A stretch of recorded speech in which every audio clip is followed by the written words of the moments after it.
This is 7 National News, and in our top story. Earlier this year, the mother of the nation, Her Highness Sheikha Fatma bint Mubarak, the president of the General Women's Union, president of the Higher Family Development Foundation, and chairperson of the Supreme Council for Motherhood and Childhood, made a generous donation to the runners-up of the Zayed Future Energy Prize.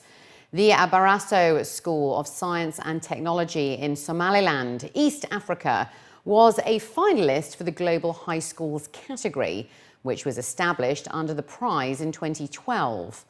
With the support of the ARC initiative, an alumni organisation of the Masdar Institute of Science and Technology, the school has already completed the first phase of its renewable energy project in less than a year. This has resulted in the restoration of the school's single wind turbine, the installation of energy-efficient solar water heaters and LED lights, as well as the renovation of the microgrid electricity distribution system. In early 2015, the ARC initiative team will return for the second phase, and upon completion, the school will reduce its energy consumption by as much as 75%. The Zayed Future Energy Prize rewards organisations, individuals and students who share the vision of a more sustainable future. The Zayed Giving Initiative has intensified its voluntary programmes over in Africa as a part of its global international aid campaign. The campaign looks to deliver humanitarian assistance to 3 million children and elderly people, with the participation of thousands of volunteers in countries across the world. In line with the humanitarian legacy of the late Sheikh Zayed bin Sultan Al Nahyan. The initiative also comes as a part of the 1 Million Volunteers campaign, which looks to create a culture of voluntary and charitable work, as well as partnerships among individuals and institutions. Volunteers of the Zayed Giving Initiative in countries around the world have completed more than 1 million hours of work in villages in Egypt, Sudan, Kenya, Somalia and Morocco, in partnership with humanitarian voluntary work centres. The initiative also intensified the work of its voluntary teams at the local and international levels in various health, educational and cultural fields, which aims to spread the participation of volunteers and to empower youths. The Ministry of Foreign Affairs has launched the UAE Citizens Affairs page on its website in order to give nationals easy access to all information and services in accordance with the UAE government initiative. According to news agency WAM, the page is designed according to the latest technologies and international standards and has been approved by the United Nations. Mohammed Mir Abdullah Al-Raisi, the acting Undersecretary of the Ministry of Foreign Affairs, said that the move embodies the ministry's strategic objectives and is in implementation of the directives of His Highness Sheikh Abdullah bin Zayed Al Nahyan, the UAE's foreign minister. He added that the page provides all the required services for UAE nationals outside of the country, such as Tawajudi or My Presence, an online service in the case of an emergency. Those planning to travel abroad are requested to register and fill in their details on the authority's official website. Registration is also available via telephone at a toll-free number for the elderly and also people with special needs. The site will also cater to those who need a passport renewal or loss, as well as to whom it may concern certificates, return ticket requests and reporting accidents, as well as all information related to travel guides. The UAE has temporarily banned imports of all live birds and their products from the UK, the Netherlands and Germany due to a number of bird flu cases.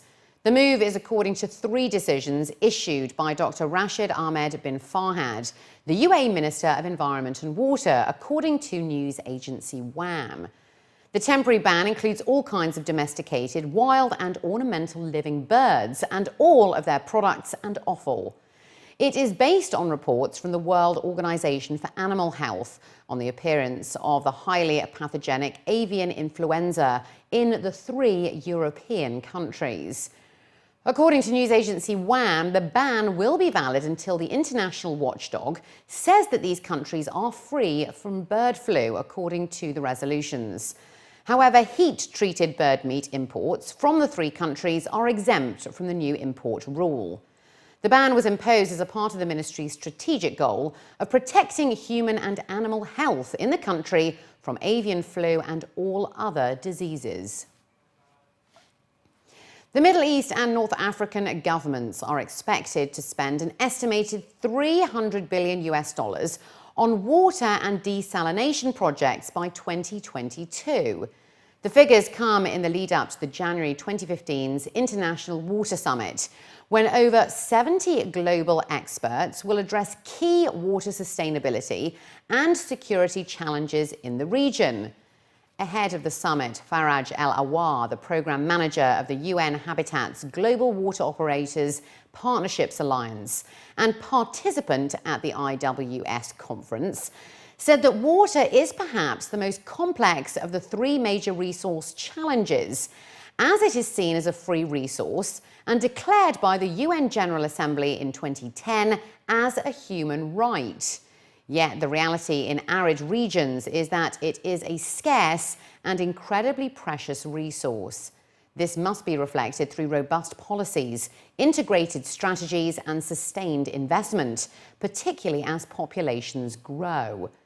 He added that water's relationship with energy and food is critical and that the GCC region's unique climate conditions and resource challenges mean it cannot address its water issues in isolation.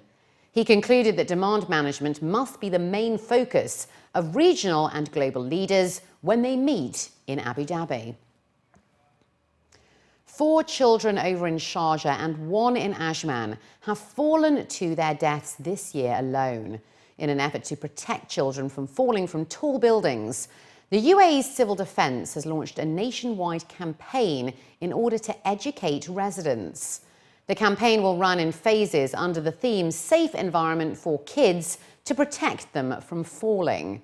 100 awareness and inspection teams from the UAE Civil Defense will go around the country to raise awareness about the dangers of living children unattended next to windows and balconies.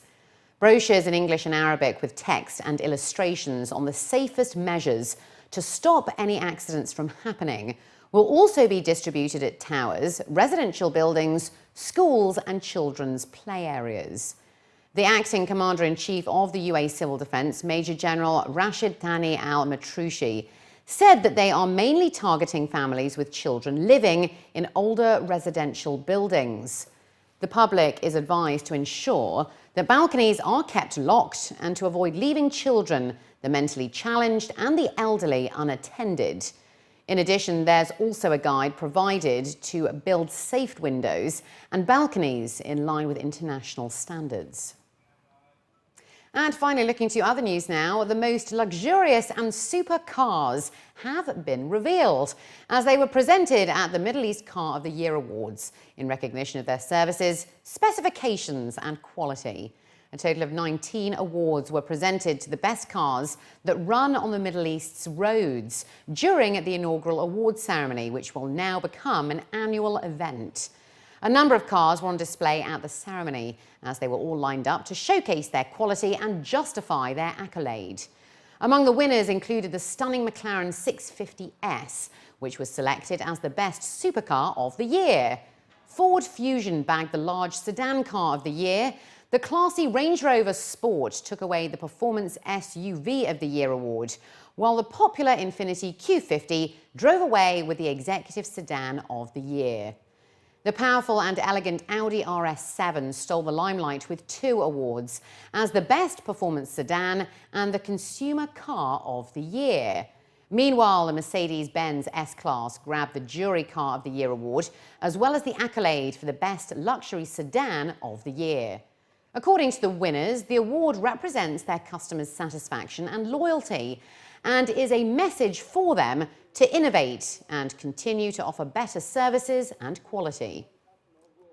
We are between the manufacturer and between the consumers.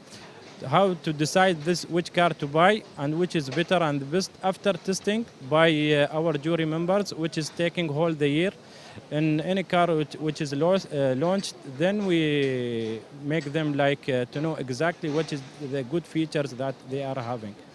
And this way helping the manufacturer to do exactly on the required of this region. It's a great honor for us to win this very important award. I would say the most important award in the region, and not even for the best luxury sedan, but also as the best car for the jury. And as I already said, Mr. Zetsche said it is the best car in the world, and the jury agreed with us. And this is something what we highly appreciate.